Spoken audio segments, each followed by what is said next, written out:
Hello, everyone. Welcome to another edition of Kamen Kaizers. I am your host, Chris Eaton, and joining me, as always, is my Kaiser compatriot.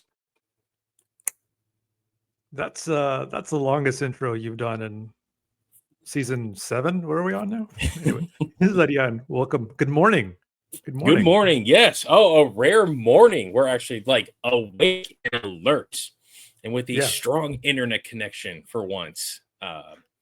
Yes, I found since I've got here to Texas, Arian and I have done a couple of these, and we've run into some issues. But I've been told it's usually when we're recording because of the time difference. Arian's in California. I'm out here in Texas. I am usually recording at about midnight, 1 a.m. my time. So, and I was just told a couple weeks ago, like, hey, we've been having some issues at night. Like the cable people came out and they're like, oh yeah, you got like a weird drift going on. So I'm like, oh, okay, explains a lot. A lot of frustrating nights, but not today. No, we are back. It's been a hot minute since we've done an episode. Especially reviewing. I was just coming back through the archives, just like what was the last thing we reviewed, and it turns out nothing. It was the Japan where you and I sat and bivouacked about our trip nearly a year ago at this point. Well, we did other stuff, but we've done other stuff. You were just on our main show, the Kaiju Kingdom podcast. We were talking about Shin Godzilla, and I said, hey, we're reviewing Shin. There's another Shinji Higuchi joint out there that we have not reviewed yet. And that is what we are talking about today. Arian, what are we talking about? We're talking about the 2025 movie Bullettrain Explosion. Now, let's just get this out of the way. This is the sleeper hit for 2025. 1000%. This is going to be a positive review. We're going to be gushing about this movie.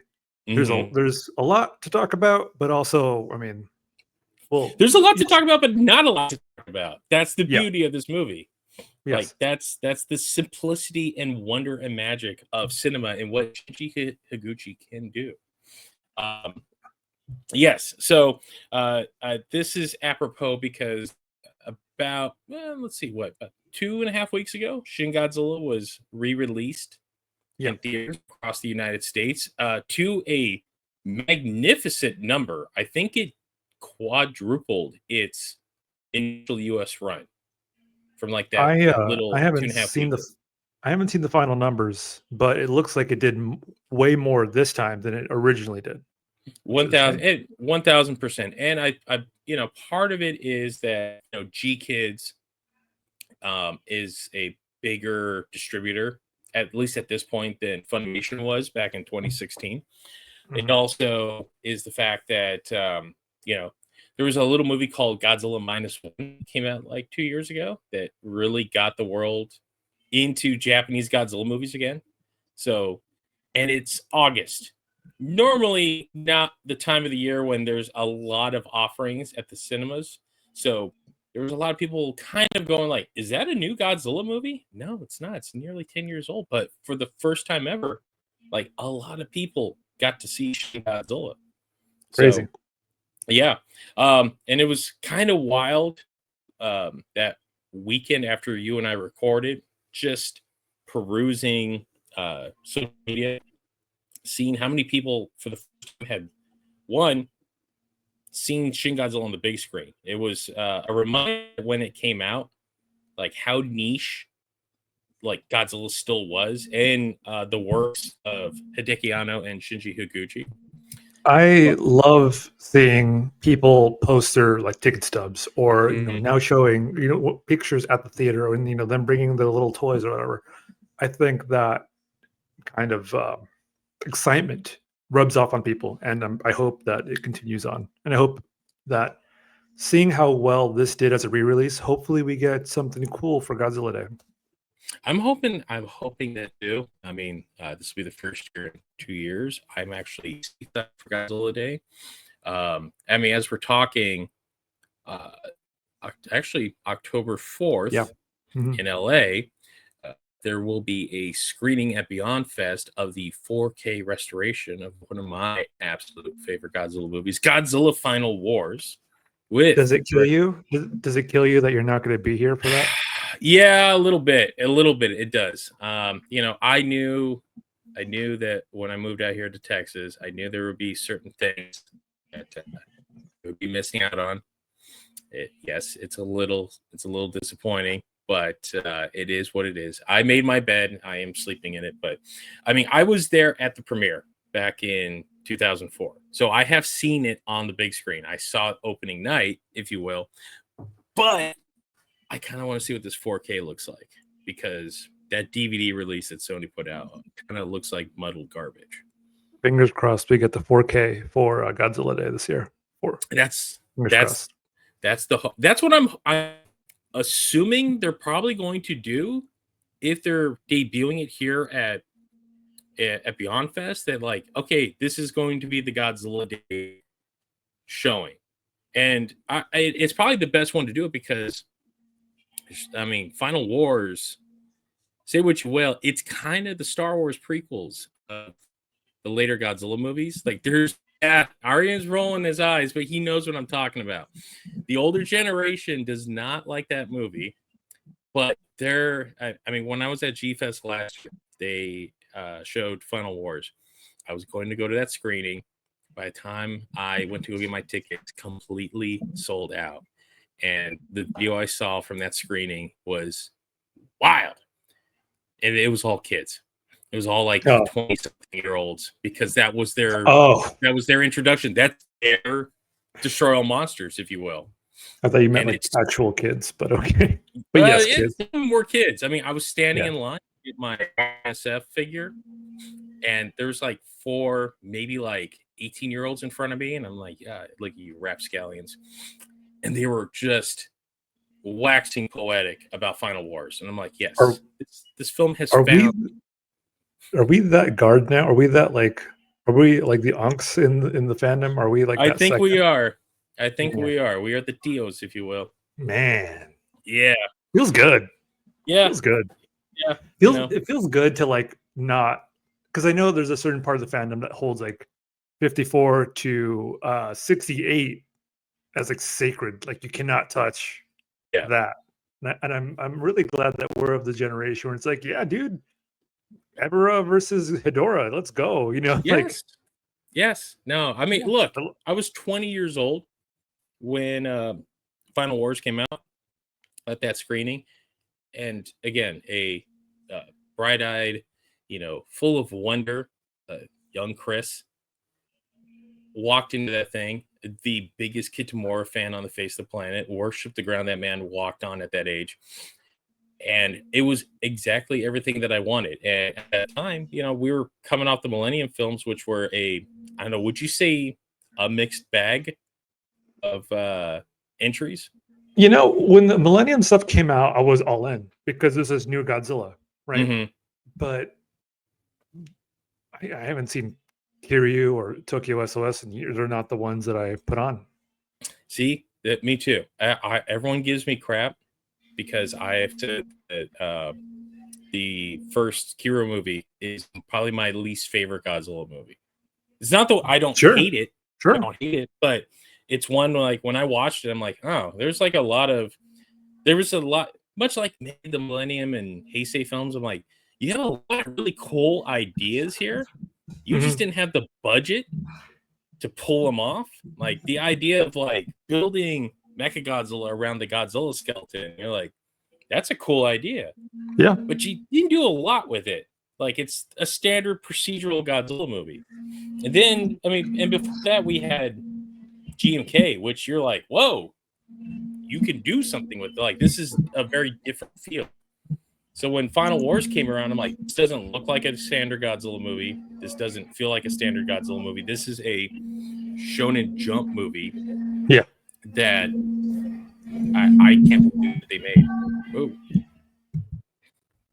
There we go. Okay. A little feedback. Weird. Is that me? Is it? I don't know. Getting some feedback here. Positive feedback. No, like, am I doing something here? Do you have a pacemaker? I don't. It's weird. What is that? Is it me? It might, maybe. Okay, that's not okay. Went away. So anyway, yes. So yeah, I'm bummed I'm missing Final Wars, but we're not here to talk about Godzilla. We're here to talk about Shinji Higuchi, who has a fine pedigree as a filmmaker in his own right, outside of doing Shin Godzilla. He has famously done the special effects, directed the special effects for the Holy Trilogy of Gamera. The Holy Trilogy, and I take that in high regards. Okay.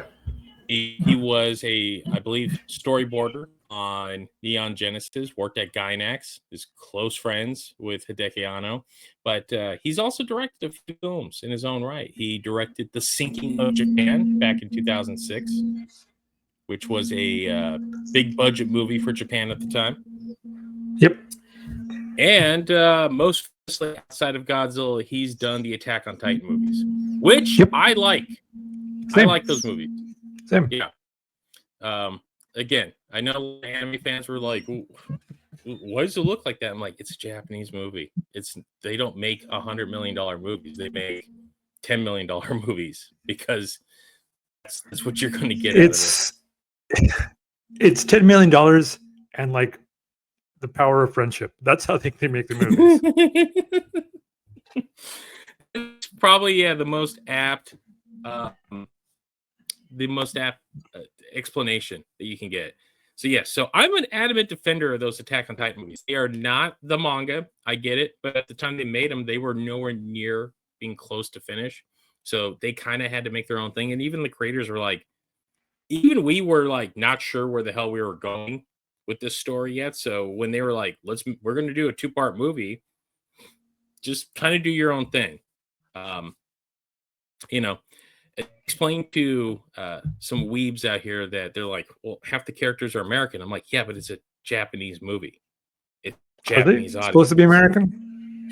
They're supposed to be white-ish, like very European? somewhat Anglo. Yeah, like Levi and his brother are like the only like Japanese. He's a brother? Yeah, Levi's got a brother. I had no idea. Yeah, and Mikasa, I believe, is supposed to be Japanese as well. So, but they don't really. They kind of just glance over that, but that's for another thing for another day. Still, that movie made me wistful for Higuchi to go to Toho and demand that he make an updated version of War of the Gargantuas.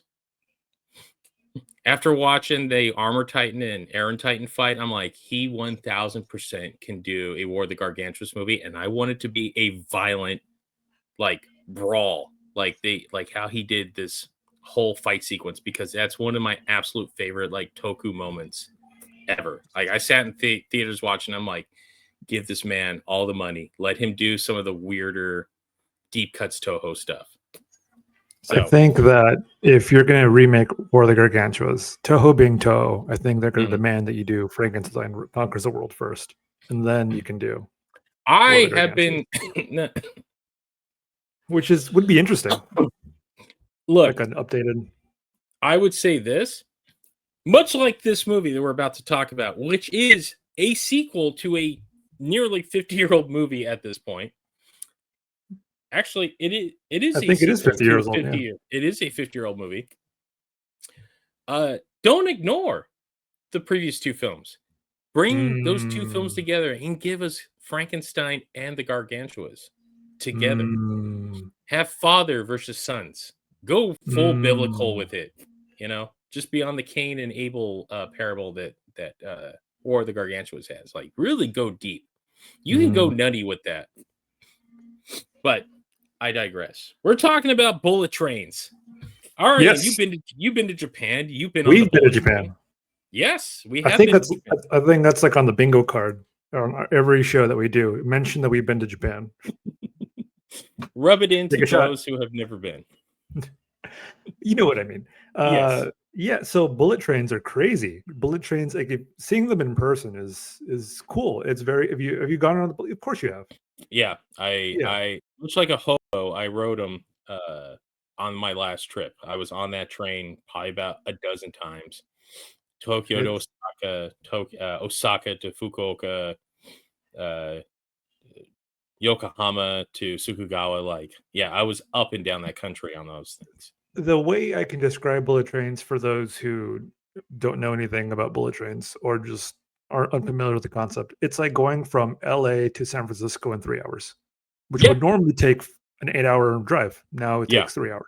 yeah. So And I believe, yeah, Osaka and Tokyo are about the distance of LA and San Francisco. I think sure. they're pretty close. Hmm. And I mean, I did that trip back to back twice. Hmm. And I also learned the hard way that, oh, some trains are not like the other because I Hmm. had my buddy waiting for me at the station and I had missed my first train. So I hopped on the next train because that's what you do. Turns out it was the train that makes every single stop. Yeah. So that was like a 3.5 hour ride. And the poor guy, shout out to Kazuki, sitting at Osaka Station, just like twiddling his thumbs, waiting for my sorry butt to get there. But yeah, no, bullet trains, they're cool. I understand why people have a fascination with them. I understand. It wasn't until I got on them that I didn't understand Japan's fascination with trains. I mean, you've been to Toys R Us in Japan. You've been to Yes. Yodobashi. Yeah. The model trains and die-cast trains are a gigantic part of their collecting world. Like Yes. it's very different than out here where you have some people that are like, I love steam engines. Like, no, no, no. I We think like our cars. I think in Japan it's just more mainstream to do models than it is here. Here it's more of like a, oh, I collect models. You kind of like, all right. But over there it's like, oh yeah, I just do scale models. And it's like, oh yeah, sure. Here's a train from the 70s that's discontinued.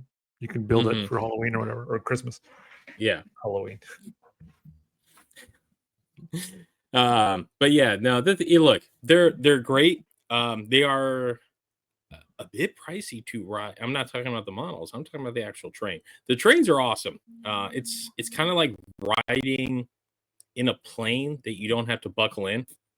They're roomy. It's just I paid a little over $500 for my ticket for the Oh, for the weekend. trip, for the pass. Yeah. Yeah, the pass. Not only that, but there's something I love about standing at the Shinkansen station when the train rolls in, because there's two ways you can watch it. One, when the train is not stopping at that station and it's like on the third track, and Hmm. those sons of bitches blow through there. And I am not kidding. It is literally out of a movie where if you're wearing a hat, you got to hold it because Hmm. just the wind that these things are kicking up is hurricane force. Hmm. But what captured my imagination as I was, the first time I hopped on one of these things is as these sleek, and the name is not, it's not being cute. They do look like bullets when they come in because they're aerodynamically designed. Because you got to, if you're going that fast, you got to address for wind speed.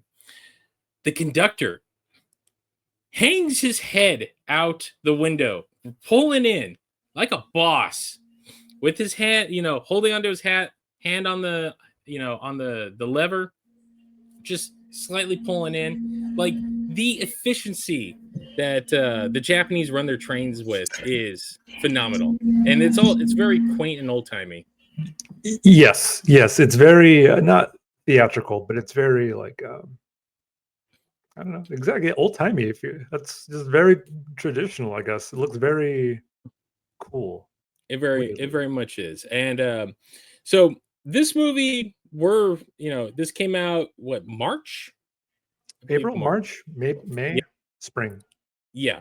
It's a Netflix exclusive. So if you're at home, if you're not watched it, it is on Netflix. I would say maybe pause this episode if you're recording it, go watch it, and then come back so you can listen to Ari and I gush over this thing. real quick, Arian, this is the second mainstream Bullet Train movie we've gotten in 2 years. That's true. It's true. Did you see Brad Pitt's Bullet Train movie? I did. What'd you think of that one? It was fine.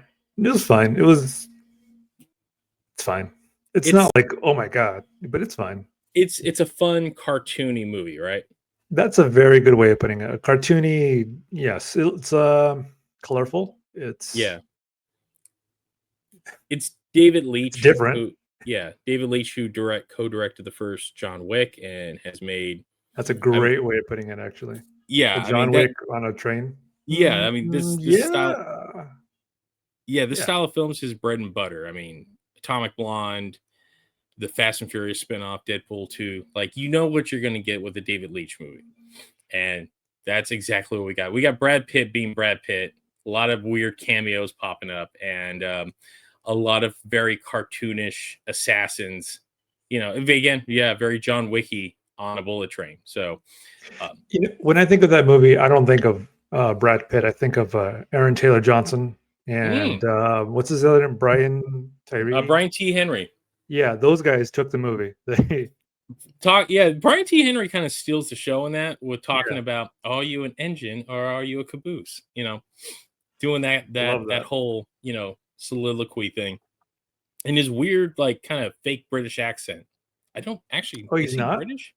Is it? I didn't. Oh, I thought he's American, but actually, I might be wrong. Could have fooled me.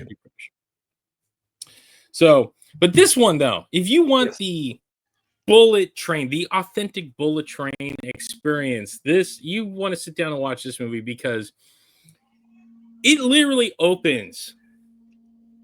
First off, shout out to Higuchi for bringing back the opening title sequence. This is something I miss in films, Arian. I miss a good title sequence. Mission Impossible did it this past summer. Tom Cruise seems to love it because, man, we got the opening title sequence with Top Gun Maverick. Yeah. Which brought all the feels. But it is a lost art. We just get like very Bondish, like if we get like the preamble and then credits. No. He's like, no, we're getting, and he went full anime with it. Like, we're going to take scenes that you're going to watch in the next hour and a half to 2 hours, and we're going to sprinkle them in here. Fast cut, bullet train, explosion with the classic Japanese logo. Love the title card. The love it. Just the logo of it. It looks very. You could put that on a sticker and put it anywhere. It looks great. 1000%. Pure 70s style too. Yes, that's an era when quality was not king, but style very much was. Style, yeah. So, Arian, like, instead of like our normal, let's not like just give the whole people. Let's not break down the movie. Like, I want to kind of just talk about, because there's sequences in this film, vibes, characters. So we're going to kind of be a little non-linear with this. Let's start with characters. This movie does not have, it has main characters. It has a protagonist that you follow and an antagonist. But this movie, don't expect too much on character development, because this isn't about single characters. This is about Japan, the people of Japan coming together to fix a problem or to solve a disaster. And that's very, you see that a lot in Higuchi movies. In fact, this movie, I've heard other people talk about it, and they all more or less say the same thing. This has Higuchi's fingerprints all over it. And it doesn't have Anno's, if you're going to compare it to like a Shin Godzilla, it doesn't have his dialogue. It doesn't have his, but the style, everything. There's a sequence that I call it the not the explosion, but when the two trains hit each other, it looks like they took out Kamata-kun from Shin Godzilla and they just put a train over it, because that's exactly what it looks like. Yeah. There's a lot. Speaking of characters, there's going to be a lot of people you recognize from Shin Godzilla and Shin Ultraman, and not too much Shin Kamen Rider, but it's like Shin Ultraman is one of the guys who works the JR East Railroad Company. I looked up the main protagonist. He's from a group called SMAP. I could remember a boy band from the 90s. Yeah. Or and he's been in he was in Sinking of Japan with Higuchi. oh, was he? Okay. Yeah. And he also had a cameo in the Attack on Titan movies as well. Okay, so he's a good friend. So he's one of the players, if you will. He's one of the Higuchi players. I love that they reuse actors. I love that. It's very old Hollywood of them, or very old Kurosawa, where it's like, oh, that's that guy, and that's that guy. And when you see, like, I love, like, you're watching Seven Samurai and then Godzilla 54 back to back. It's like, oh shit, that's that guy. Love that. Like, they hopped over from one sound stage to the other. They're just like, all right, what are we shooting this week? I gotta shave my head. Yeah, I gotta shave my head, so I gotta do this one first and then come over. Love that. Okay, so this movie has a lot of people that you're gonna recognize. As far as character names, I'm sorry, I'm not. It's conductor. It's JR. Our main conductor's name is Kazuya. Kazuya, and he has another friend. He has another conductor trainee named Fuji. Yes, it's Fuji. Fuji. The rookie. The rookie. First day on the job. Okay. So here we go. The best way I can describe this movie is, if you love 90s action movies, if you love disaster movies, this is what you're getting. This movie is Higuchi being a nerd, not on tokusatsu, but on movies like Speed, Executive Decision, Speed 2. All the classics. Like, Bangers. I was telling Arian before we started, this is the most Tony Scott movie that Tony Scott never directed. Yes. I mean, you being a child of the 90s like I am, I mean, you grew up on Tony Scott. Scott and Michael Mann and Ridley Scott. Ridley Scott, obviously, but he's not. But this is the thing. Not to go, quick side tangent. I love Ridley Scott, but I love Tony Scott much more. Ridley made classics. Like, he gave us Alien, he gave us Blade Runner. His later output, hit and miss. Yeah. Tony was never about that game. He's like, I'm not making like epics. I am making grit. I am making basically 70s gritty films in the 80s and 90s. I mean, this is the man that gave us the first Top Gun, but he also gave us a whole, like, the end of his career was everything with Denzel Washington, including a train movie, which I forgot about, Unstoppable, which was his last movie. Actually, he made 2 train movies. He remade Taking of Pelham 1, 2, 3. I was about to say. Yeah. Pretty sure it was another one. But this is also the man that gave us Days of Thunder and True Romance. Like, the man who pulp. Bangers. Yes. Banger movies. I would argue that Tony Scott's, his filmography is banger after banger in comparison to his brother. His brother's got some misses there. I'll tell you what. Mm-hmm. I agree with you. In the same way that people love Julia Roberts. But I'm definitely more of an Eric Roberts guy. Yes. As far as, like... Because Eric Roberts, he's giving you what you want. He's showing up. He's earning every... That guy made $1,000 in that movie, and he earned every dollar on that movie. 1,000%. I'm right there with you. Again, I'm going to gush about this movie. I'm going to gush about the OG one too. Mm-hmm. Have you seen the original Bullettrain? I've only seen parts. Okay. Unfortunately, I have been unable to track down a copy. I thought Internet Archive had one, but turns out not a full version. It's been wiped. It's been but the original Bullettrain, it's no secret, it inspired a lot of movies. Speed, the ending of Heat, the Robert De Niro and Al Pacino movie, is taken directly from Bullettrain. If you've seen Heat, you should. If you haven't seen Heat, go watch it, because that's another movie that is very, very closely inspired by this movie. I was going somewhere with this. Where was I going? Heat, 90s movies.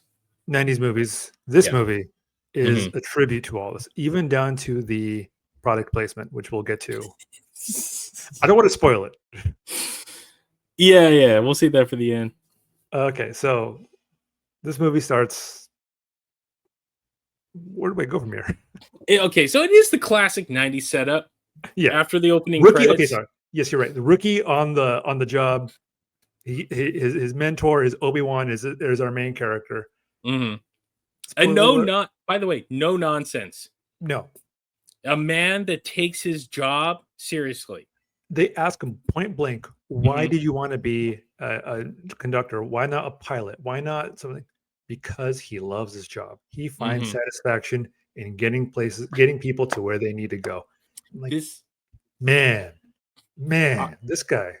Arian, can I tell you something? This is what I kind of love about Japanese cinema versus American cinema.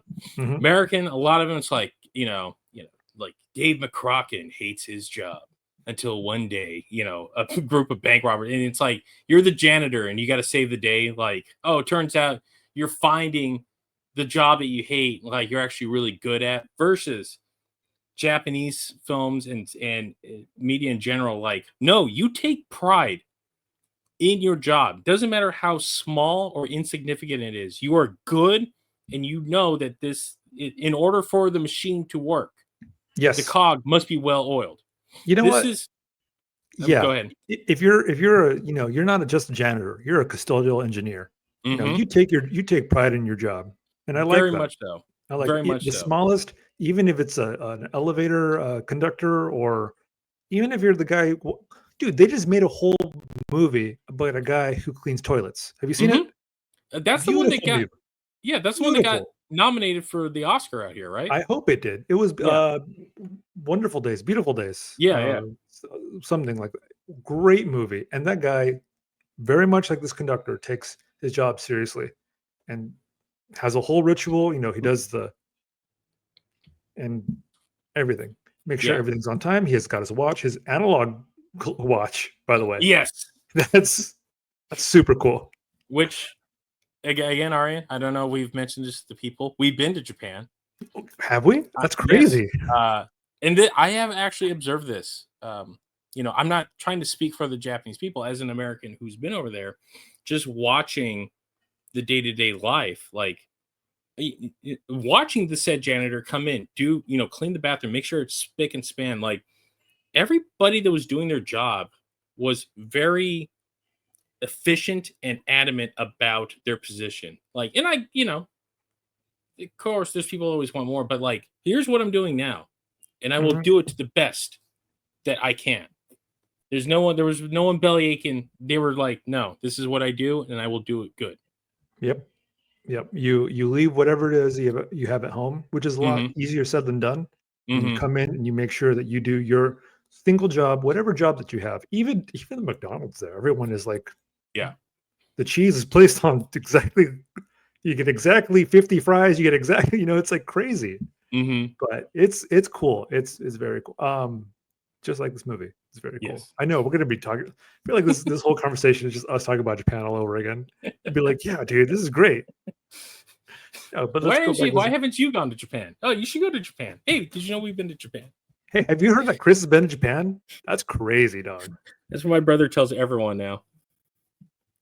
That's God exactly my brother. Like, hey, did you know Chris went to Japan for a month? So anyway, we have our conductor hero, his trusty young psychic who's fresh faced on the job, and then we're introduced to our passengers, a group of school children. There's a group of school children. There is a millionaire who's broke or unemployed. Sorry. Yeah.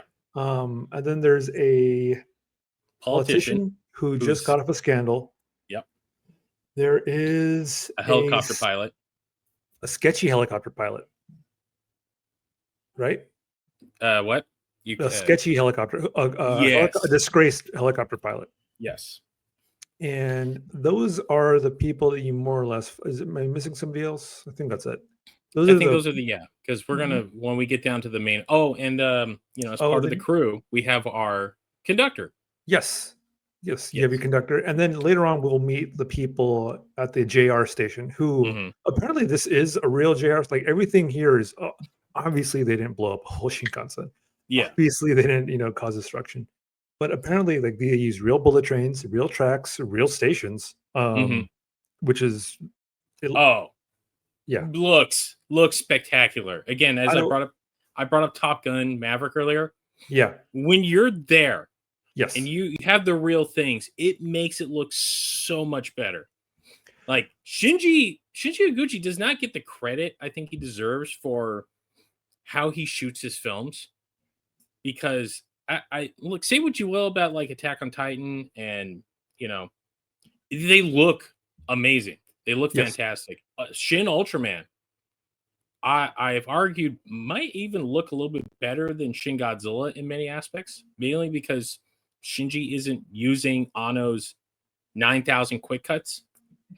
He lets a scene play out. Yeah. But here, he's using the 90s aesthetic of like, the cuts are hard, but they have impact to them. And that camera is in that Shinkansen station, and they got that train going by at like 140 miles an hour, and you're getting the impact on the camera. Like the camera's shaking as the train's going by. I don't know how they did. They must have done it like on a early Sunday morning when there's nobody at the station or something. But for them to like close off parts of like the bullet train, it's like, how? How do they do this? And just for those who have never been, like the JR is a very real thing.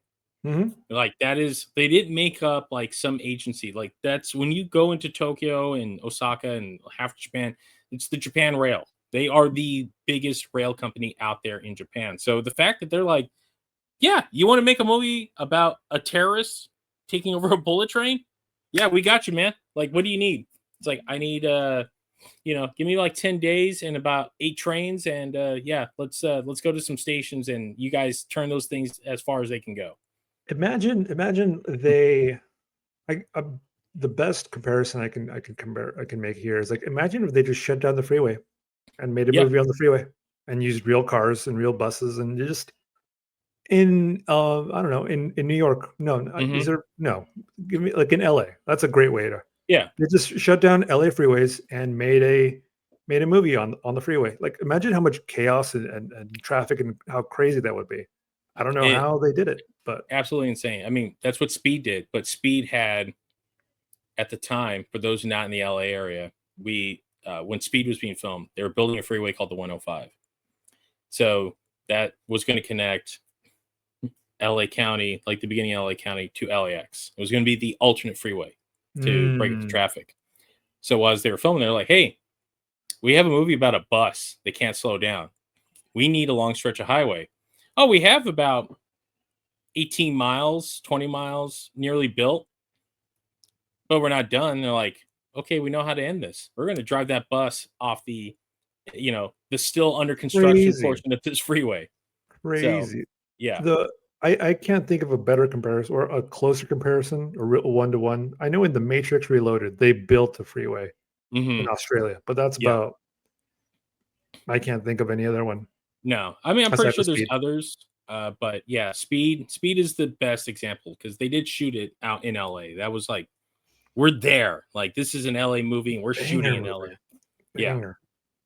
So this movie, the plot essentially is the JR East company gets a phone call, a text message, an anonymous text message from the terrorist.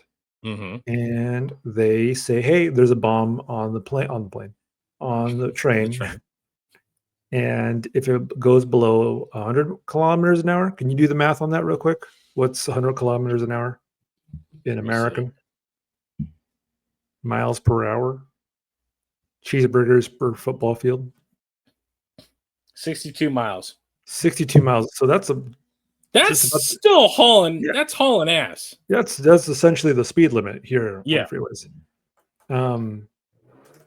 And just to prove I'm not bluffing, there's going to be another train that has a bomb on it that if it slows down below this, it'll explode. Sure enough, it explodes. And it explodes. Again. By the way, we're 6.5 minutes into this movie at this point. Something like that, yeah. Yeah, like week's opening credits, introduced to our hero. We get the, our ancillary characters, and then immediately we're right into it. That like, again, much like the efficiency of the real train system, like you get in, we're at the station for 4.5 minutes, and then we're out. And the second that train leaves, bam, plot. And they're not sitting around. There's nothing like the Not main horsing around, man. Our hero's not like, my wife's giving me crap. Well, none of that stuff. Like, no, straight to the point, like it should be. Yes. So they decide, okay, well, this is going to be real. And obviously you don't want to alert the passengers. It gets out, obviously. And then panic happens. Oh my God, I didn't watch this movie. I haven't seen this movie in a while. Basically, so now there's, our hero gets word from HQ. There's a bomb on the train.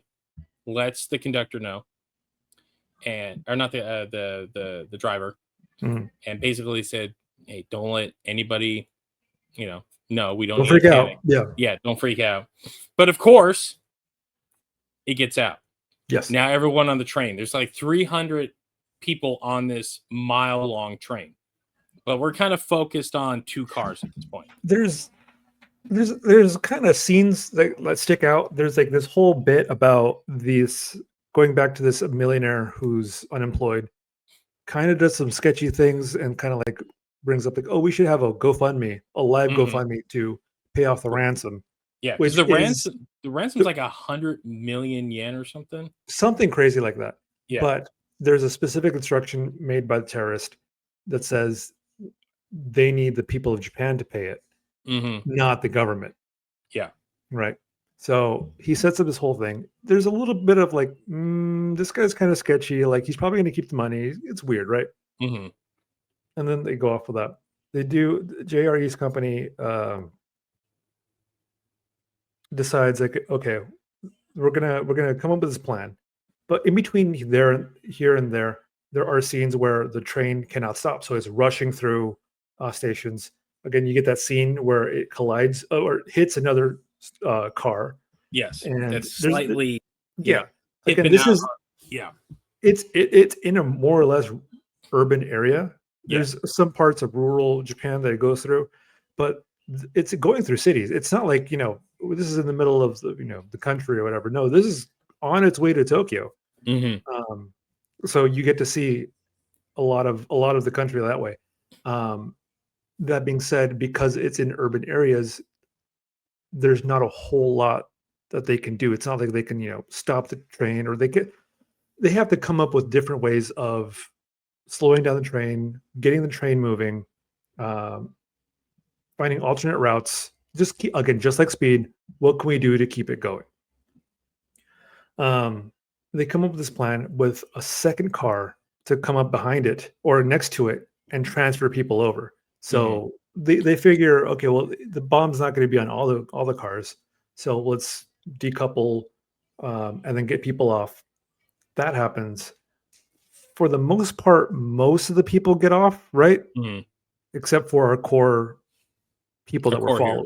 Because shenanigans ensue. By the way, so let's set this up for people. The train leaves from Shinomori, which is the northernmost that you can get with the bullet train before you go to Hokkaido. So this is as far as it goes. So you got like 4.5, 5 hours, I think maybe 6, depending on the speed you're going, till you get to Tokyo. And then when you get to Tokyo, because the way the trains work, there's a south to north track, and then there's a north to south track, but they don't connect. It's kind of like they kind of cross. There's 2 separate lines, and they all end at Tokyo Station. So they get to Tokyo Station, and this thing still hasn't, been disarmed. It's going to cause chaos because Tokyo Station is the hub. Yes, and it'll completely obliterate the transportation of Japan, because that is the beating heart, if you will. Yeah, it's exactly it. I mean, it's what makes everything goes around. Everything goes through Tokyo Station, and if it doesn't work, I mean, if there's an explosion, it's going to cause mass casualties. Destroy. Not the best, right? It's not a good time. No one's going to have a good time. Yeah. It's going to just bring chaos. So, by the way, yes.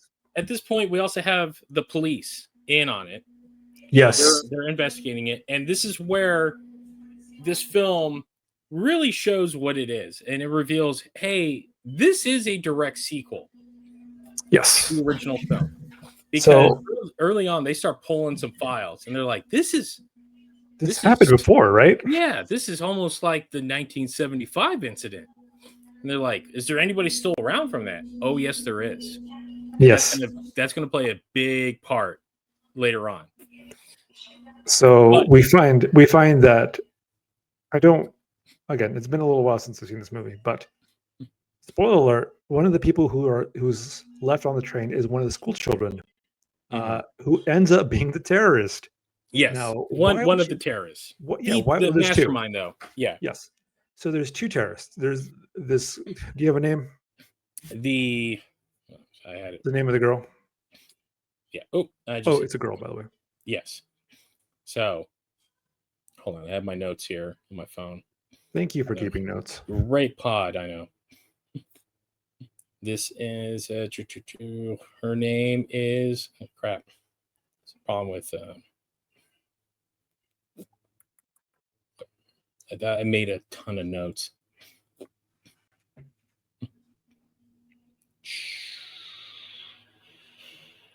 What the heck did I... This is all going to be edited out. Okay.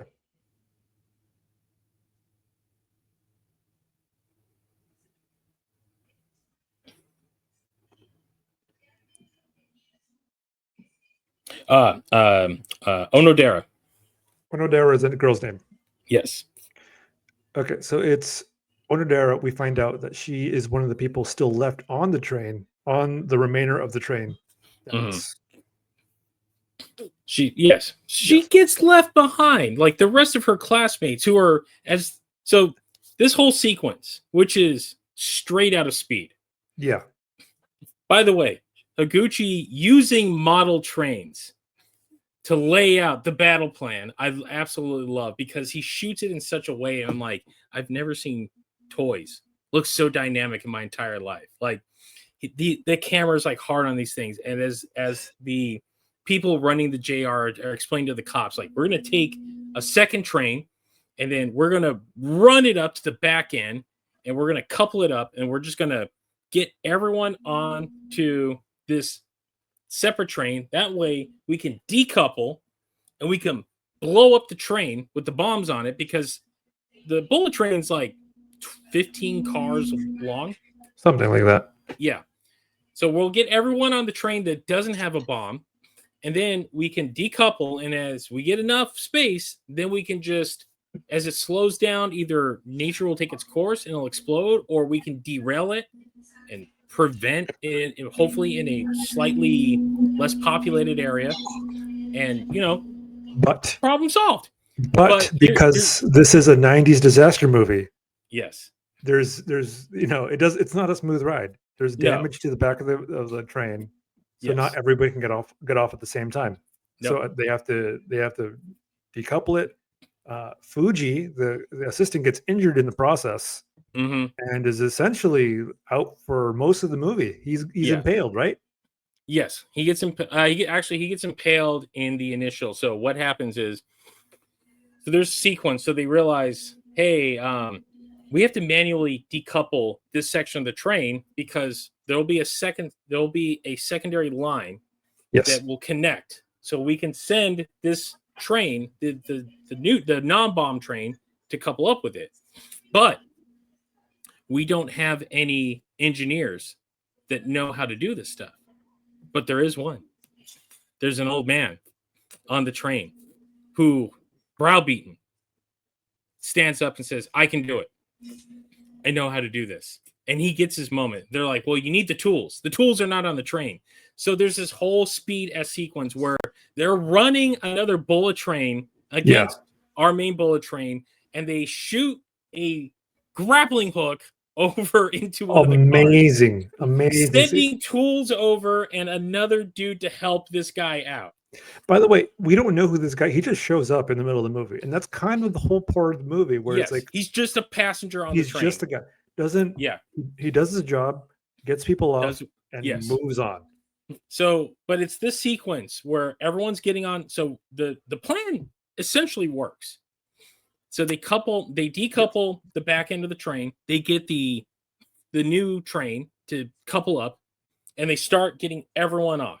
But the majority, we don't know the bad guy is on the train. So she's watching all this go down. So there's plans afoot. There were plans with plans. Okay, so you're gonna have to remind me how they figure this out. But the cops get involved and they find out that this. I don't know. Remember if they find out she is the sole. She's not the sole terrorist on this. But, no, because they're going from the bombs. They find one of the bombs on the train. Okay, so then they link that bomb to this other dude, this construction worker. Right. Who ends up, who we find out is the son of one of the original terrorists. Yes. In the in Bullettrain. Yes. But spoiler or twist is our terrorist Onodera, right? Yes. Is the daughter of one of the cops who shot the original terrorist. Yes. But didn't kill him, though. Didn't kill, because that's a cover-up by the Japanese government. Mm-hmm. Originally, the terrorist blew himself up. He had a vest or something, but obviously they're gonna give the glory to this hero cop who didn't really do anything because of his fame and all this good stuff. He ends up being a horrible father to Onodera, this girl. So, and by the way, we have to preface it this Onodera, she's like 16, 17 years old. Right. She might be a little older, but she's definitely in the high school. She's with that class. This dude who is, again, 1975 is when all this went down. So, he maybe a rookie when the original incident went down. The dude is pushing 70 at this point.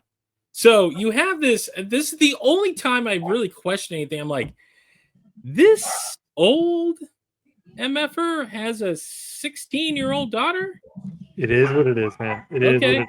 When, but yeah, it turns out, the life of fame, of unearned glory, did a number on his psyche, and he kind of became an alcoholic and was kind of a piece of crap to his daughter. So she knows the whole thing. Like the son, the bomb maker, the original terrorist, yes. She approached him, and he's like, "Hey, I'm down with this. Let's, because at the end of the day, we find out that the plot wasn't about the money. Even though the bomb maker's like, yeah, I could use a couple extra shekels, but I doubt we're going to get it. It was about making a point, sending a message, if you will. Yes. That, guess what? Our government they were not forward with this. And thus, the world must know. So this girl's been harboring a grudge against her father, and vicariously through that, a grudge against the train system and the JR, the good people at the Japan Rail. And that's what this is all about. It's a bit much, but this is the story. This is the story we're going with. Yep. A bit much, but it is what it is. So they track down the bomb maker, who is a construction worker, who is a blaster, funny enough. Yeah. And they bring him in for questioning, all this fun stuff. Eventually, he does he own up to it? I think he does. He does, and he's kind of like, hey, like he's actually very straightforward right away, because I believe he knew, like, oh yeah, I was gonna probably get caught, so yeah. And the cops think they have the guy, and then they realize, wait, you're not the guy. I mean, you're an accomplice. You're the guy. Yeah. But he's like, yeah, I made the bombs, but I'm not the one that organized this whole plan. He's like, do you even think I have the wherewithal to? Or it's like, no, I'm a bomb maker, like my father before me. So they're like, well, then who the hell is it? And that's when we the one of the few scenes not on the train is with Onodera's father, who is basically living in his own squalor. Yeah. And there's a moment where she calls him, and this is where we get the reveal, because she's at the back of the train quietly mocking him, telling him what a piece of crap he was. And he's like, hey, you know what? Yeah. And he has a moment where he's like, yeah, you know what? I was a crappy father. Hey, I'm sorry. You know what? I kind of maybe deserve your ire. And she's like, yeah, you do. And then just like the scene out of Speed, uses his phone, blows his ass up. Crazy. Kills him. She gets her revenge against her father. And now that she's done it, then she reveals to the rest of the crew, who, by the way, at this point, there was an incident in decoupling the train because there was a bomb they didn't know about. And the bomb went off as they decoupled. So 90% of the innocent bystanders get off the train, but we're left with our motley crew of passengers and personnel on the train, including our poor driver, this sweet girl who is white knuckling the whole time. Yes. Managing to maintain speed because you're not in a straight line. You have turns. You have pivots. You have to avoid other trains that are on the track because you're ahead of schedule. And she is doing everything in her power to maintain, because once the bomb goes off in the back, like, it throws everything into chaos. And she is like trying to hit the auxiliary power, all this stuff, and she's just has her hand on that throttle the whole time, slightly going up and down, maintaining that speed. And every time our hero comes in, it's like, how are you doing? She's like, I'm doing my best, sir. I will make sure that, like, this train does not slow down. And there are times when he's telling her, like, you got to slow it down. And she's like, you get that again. It's so 90s and it's so perfect. Like, just like hard camera on the speedometer as it drops, just like kilometer by kilometer. It goes down, and just the hand, like her sweaty brow and the hand on and just slightly moving it up. Like, it's the most mundane thing, but it's what action movies do best. It's great. It's, again, we're gushing over this because this is so at this point Onodera reveals to the crew, because so the bomb goes off. This is where our plucky rookie gets injured and was in this explosion. So now everyone's cut off. So now you have like 9-10 people left on the train. And this is after a bit of chaos, a panic, and people freaking out. The whole thing with the so we have chaos. We have and at this point, our morose young woman reveals to everyone, hey, I'm the terrorist. And then reveals her plan. She's like, this was never about money. This was about revenge. Like a good terrorist. I mean, yes. Oh my God, not like a good but like a good like a good terrorist. That's what, you're striking terror. It's not about profit. It's about making a point, goddammit. And she reveals, hey, we know that there are about 3 more bombs on the train. On the train. But there's a 4th one. And she pulls back her sweater and reveals she had implanted a bomb under like surgically under her, like, her skin. So it kind of looks like a defibrillator, like if you have a heart issue. And she tells him, like, okay, here's the last thing you have to do. Either you kill me and that will turn this off, or if we get to Tokyo Station and you manage to stop this train and we get to a certain point, the train will still explode. So what for the conundrum? And our main hero will not allow this to happen. He pleads to her humanity. It's like, come on, you can't do this. While all this is going on, the Japanese government is like, hey, this thing is getting a little too close to comfort to Tokyo Station. So doesn't matter who's left on board. There's also go ahead. Yeah, doesn't matter who's left on board. You will derail this train before, like, it's like 2 stops before Tokyo Station. Like, it's going to be in a semi-popular area. We've evacuated that area. That's where you're going to do it. The JR people are like, we can't do that. We can't destroy this train. There's still people on board, but there's still hope. They figure out they're going to try one more go at something.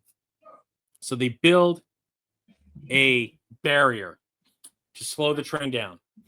And our hero comes up with a plan. He's like, look, we know that the bomb, there's 7 cars left. There's only 3 bombs left, and they're on trains 1, 3, and 4. So we go into trains 7 and 8. What we could do is we could decouple that. The momentum will give us enough room. Let the train hit this barrier, blow up the engine, and then we should be able to ride out the chaos, if you will. It's going to be bumpy. It's going to be risky, but this is our best hope of saving everyone's life on this train. And there is this subplot of them trying to connect 2 different railroads from a different company. Yeah. That's, again, it's like Japan comes together and they try to solve this problem. And that goes on, like, you think, like, oh, this is how they're going to solve the problem. Halfway through that, the Japanese government comes in and says, no, you cannot do that. And it's going to end at this station, and then you're going to, it is what it is. So there's a point of acceptance that they're, it's not going to work out. Yeah, there's going to be acceptable losses here, unfortunately. But yes, and by the way, because we're running out of time, our plucky young sidekick is bleeding out. Yes, everyone's at their wits' end. Like they literally have a Kobayashi Maru here. It's like, how do you win an unwinnable situation? Well, everyone agrees, like, hey, this is the only way. Some of us might not live, but there's a chance. Do you want to risk it? And this is, again, what I love about the Japanese. Like, they kind of take a vote. They're like, this is the plan. Are you all on? Is there any? And everyone went, yeah. Take the risk of living versus the inevitability of dying. So there's this whole setup at this station, putting water barrels. There's a whole kind of just a big barrier to stop the train and absorb what is going to be an explosion, because there's still bombs on this train. Everyone gets to the back. They take every piece of luggage that is left on the 8 cars, throw it in the back as any sort of cushioning, because they know what's going to happen. Physics is going to, come into play here. They decouple the train. The engine and the 4 main cars go ahead. Everyone is in the back for this train, the train car. The engine runs forward into this barricade. By the way, when you look at it, it's spectacular. This car, the engine goes through these 3 or 4 water barriers to kind of slow it down. Yeah. Runs into the barrier, explodes in a magnificent fashion. And then you have the 2 last cars who are still going at about 65 miles an hour. And the car in front of them, obviously, the train derails. And they use the car that's in front of them as a means, because they figured, hey, this thing's going to come up first. So this will slow down this last car. They're just plotting out physics. They're like, theoretically, we should remain somewhat safe. This thing should slow us down in time to not run into the explosion and hopefully not kill us all. But it's still absolute chaos. Car derails. Everyone's flying around, but the car that our plucky, young cast is in comes to a full stop. Everyone climbs out. No one else has died. By the way, there's a great moment when our conductor goes up to the driver and he's like, "You've done a great job. Put it on autopilot and let's go." And there's that moment where he takes her hand off of the lever, and she does. It's again the most Japanese thing. She almost does like a goodbye to the train, her train that she loves operating. And they run to the back. Again, it's such a beautiful action moment. This whole sequence, I'm sitting here watching this movie, and I'm like, how in the hell did you guys do this? And then Netflix, like a week later, put like a making of it being Shinji Higuchi. And Shinji Higuchi, first and foremost, is a special effects man.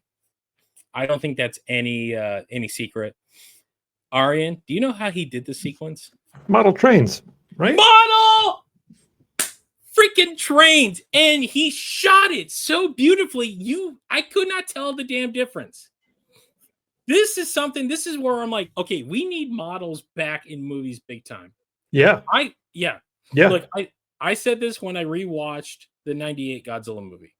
Say what you will about that film, but the action sequences in that movie do hold up. And there's a sequence, and when I watched it at G-Fest, when the missiles miss Godzilla and they hit the Empire State Building or the Chrysler Building, and the top of the building falls, and it's in that slow motion. That was a model, and it looks spectacular. There's something that you can't get with CG buildings crumbling and destruction like that you can only get with like models. We're going to be sorry, is this on? Yeah. We are going to be dating ourselves. We're going to be whatever. There's going to be a generation of people who have never seen Independence Day. Mm-hmm. And they've never seen an alien spaceship blow up the White House. Oh. That's done all by practical. And I think the peak of practical effects is that. Yes. 1000%. That was the teaser trailer. You remember that teaser trailer, right? Everybody does. Yeah. That's the saucer. That's the beam coming down, and that is the model, like the 1/8 scale model of the White House blowing up in slow motion, and it looks spectacular. Even in Armageddon, a lot of the destruction was done practically. Like that whole sequence when the meteor hits Paris, and you get that beautiful shockwave, like that. When I saw that movie when I was like 13, or it was like 13, 14. That sequence stood out and me like, how in the hell did you do that? And they went out to the desert, shot the plate of the explosion, and then overlapped it with a model. Beautiful, absolutely beautiful. And Higuchi's like, hey, you know what? We could do this with CG, but it's not going to look right. I'm going to get a miniature car, some miniature trains. We're going to build a replica of the set, and we're going to shoot it at like at high speed and then slow it down, because that's how you get those beautiful moments. And I'm just going to light it to a point you can't tell the damn difference. And I swear to God, there was a point where I'm like, I'm like, did you really derail a train? Did you pull a Christopher Nolan with this stuff? No, just sitting in a warehouse somewhere, probably outside Tokyo, and blowing up a train. And probably at like 1 a.m. and probably Higuchi's like, this is my favorite thing to do. God, I love this movie. Man, this is great. This is, again, we're gushing over this because it's things that we love. It's practical effects. It's Shinji Higuchi being a nerd. Yeah. It's 90s movies. What else do you want? Arian, this movie wraps up, right? So the train derailment, everyone gets out. Our hero and the operator check on their plucky young coworker, who's going to pull through. He's going to pull through. He lost a lot of blood, but he's going to pull through. And they walk away. What did they go get? They didn't go get anything. She comes off screen and says, "You done a good job." Hands her a bag of McDonald's. And at that point, I stood up and am I being facetious at all when they're like, here's McDonald's. All right. Credits. Curtains. It's over. That's it. That's how you do it. No overstaying your welcome. Nope. No 10 years later. No. Nope. None of that. Nope.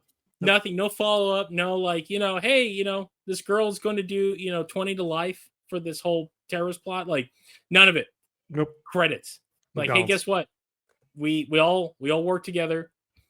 Let's go get McDonald's. Let's go to McDonald's. Everyone lived.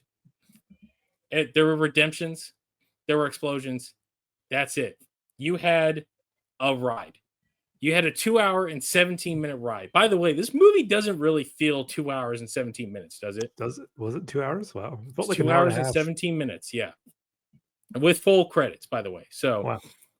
I'll say this. The first hour of this movie is nonstop.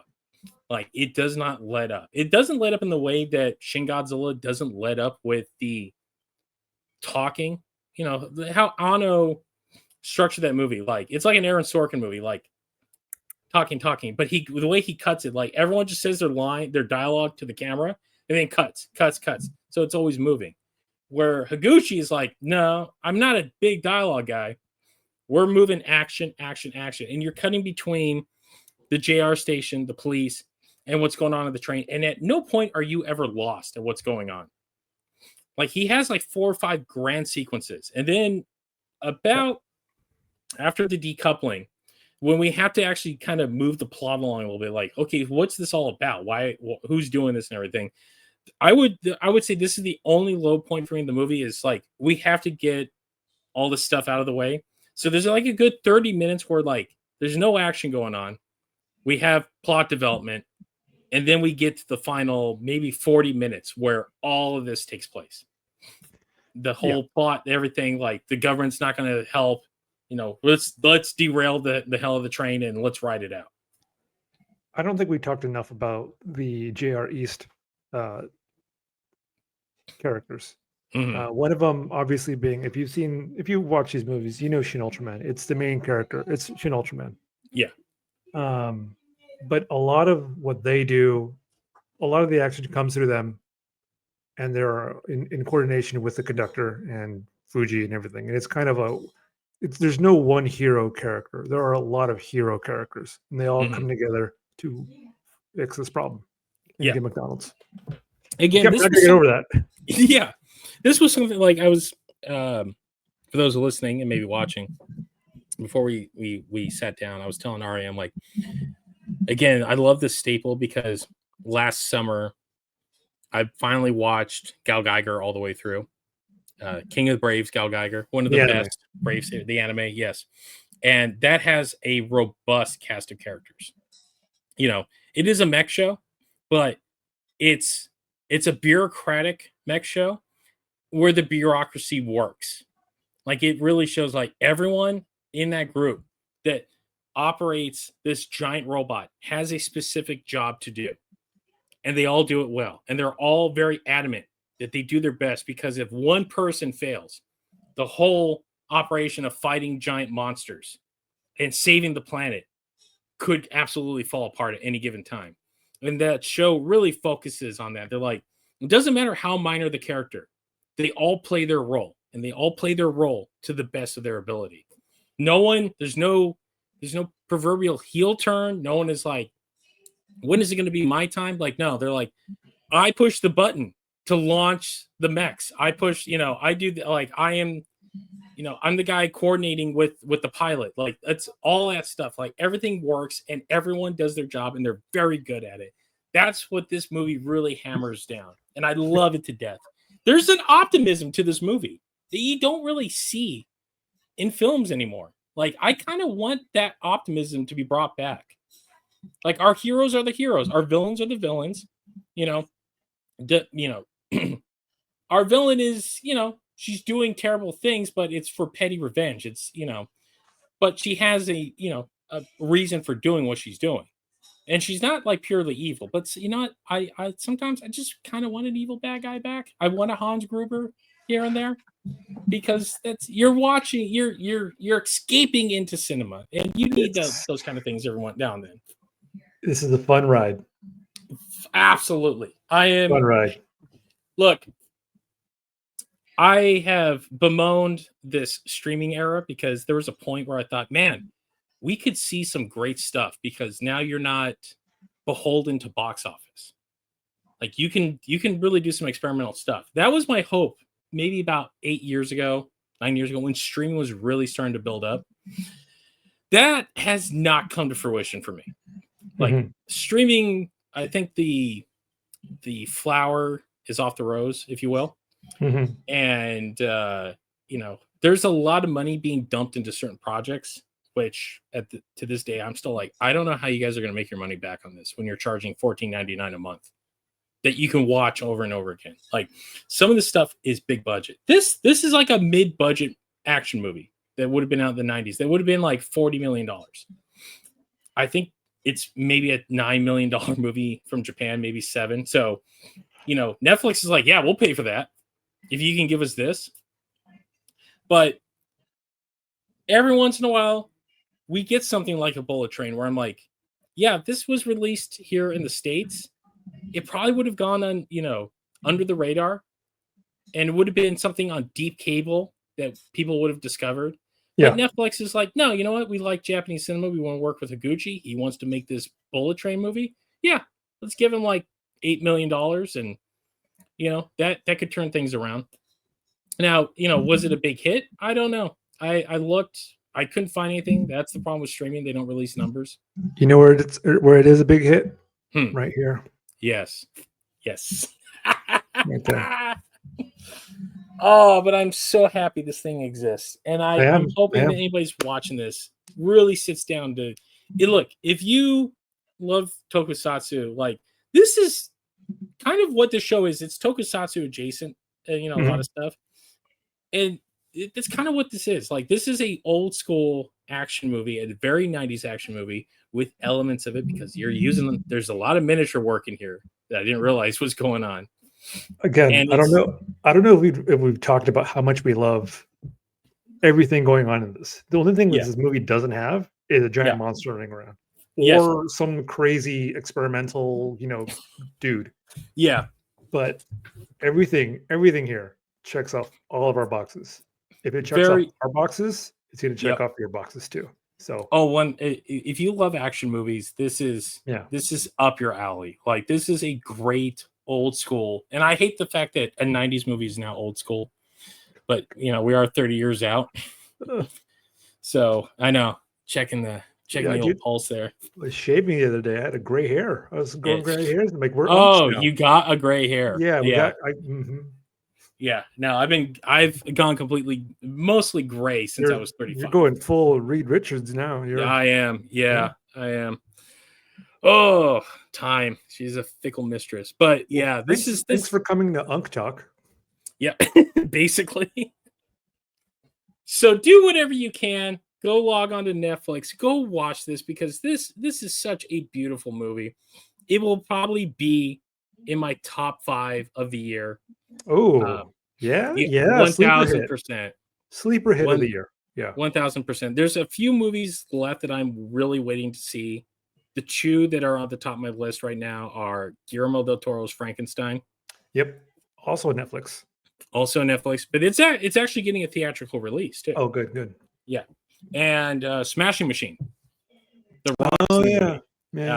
Being an MMA fan, like an old school MMA fan, like that movie, I'm like, oh, this has potential to really be something. So those are like the 2 movies that like are kind of left, and like anything that comes out in between there, like cool, that might be gravy. But thus far, this is easily one of my favorite movies of the year. This and Havoc came out around the same time, which was Gareth Evans, not Edwards. Gareth Evans, the man who did the Raid. Mm-hmm. Yeah. I really loved Havoc. It's that you want to talk about. So if Bullettrain is a 90s action movie, Havoc is kind of an updated 70s crime drama. And Evans has talked about like he worships the ground that like Jun Fukuda walks on. Oh, really? That's funny. Oh, yeah. In fact, his next movie, he's remaking a Jun Fukuda Yakuza film. Which one? Is it Battle Without the Yakuza Papers? Or let me see here. What was it? Gareth?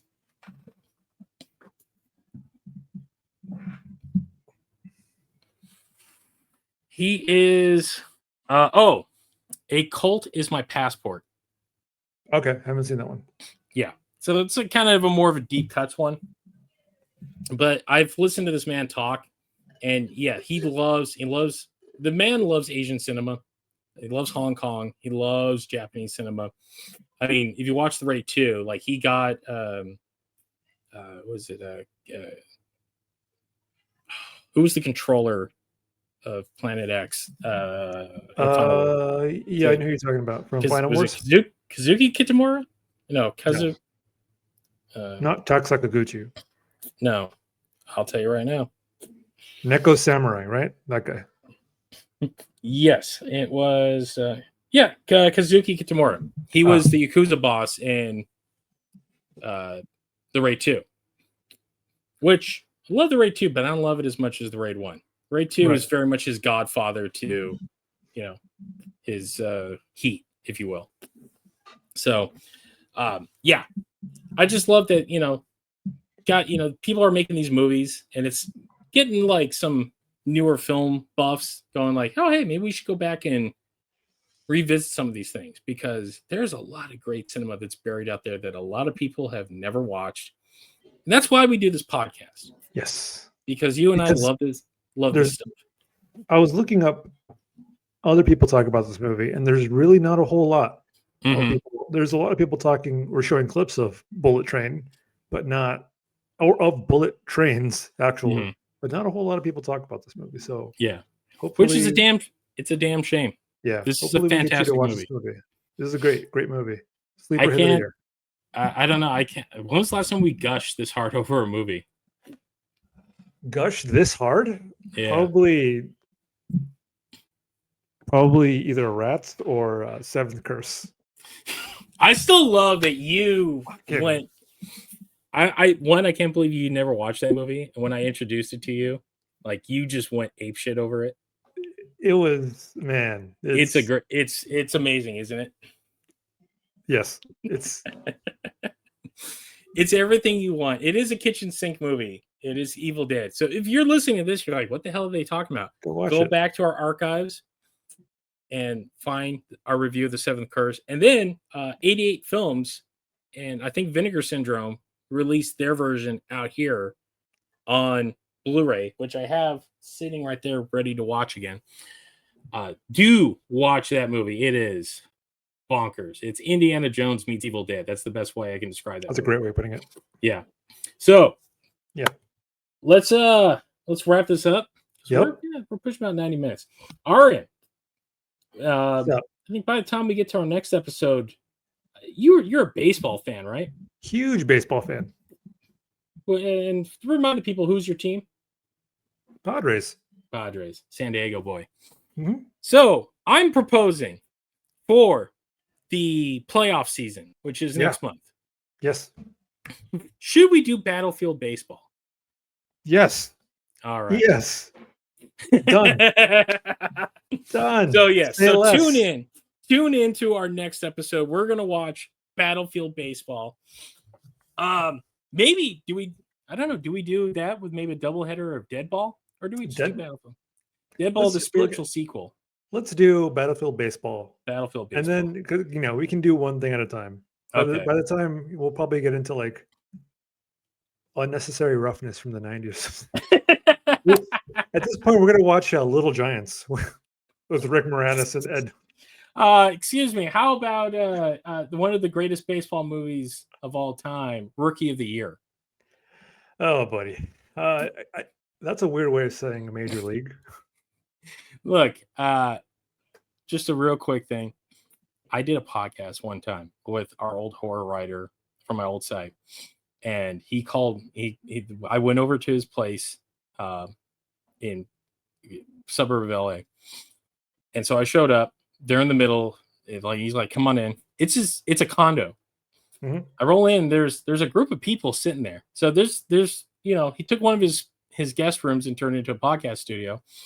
And I'm looking and I'm like, who the hell are these people? So he's like, dude, sit down.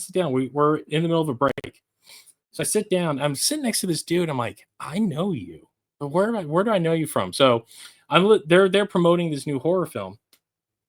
And someone cracks a joke about American Pie, and it hits me. I'm like, oh my God, you're Rookie of the Year. The dude from American Pie. Yeah. I stopped. I literally kind of like, I turned to him, I'm like, as they're recording this thing, I'm like, holy shit, you're Rookie of the Year. And his buddies start bursting out laughing. And he's the dude looks at me. He's like, "Yeah, I am." I'm like, I give him a little bow. I'm like, I love that movie as a kid. It's awesome. Thank you. He's like, no one ever brings that thing up. I'm like, really? Because you don't talk to the right people. Okay. It's all about the funky butt loving. If you know what I'm talking about, you know what I'm talking about. All right. All right, buddy. All right, let's wrap this up. Remember, if you're listening to this at home, you can check out our main show, the Kaiju Kingdom Podcast, at thekaijukingdompodcast.com, or you can stream us on all of your favorite podcast streaming sites like Apple, Spotify, or wherever else you might find better podcasts. We're also on social media. We're on X. We're on Instagram. That's at the Kaiju Kingdom. We're also on Facebook.com. That's facebook.com/the Kaiju Kingdom Podcast. And if you're watching this on our YouTube channel, maybe give us a little like, a little subscribe. You know, keep those numbers up. That's how you support us. Thank you. And with that, that will wrap up this edition of Kamen Kaizers. For myself and Arian. Thanks for watching, guys. Have a great weekend. If you're watching this on the weekend, have a great rest of your day. And if you're watching it at night, go to bed. Go to bed. All right, guys. Perfect way to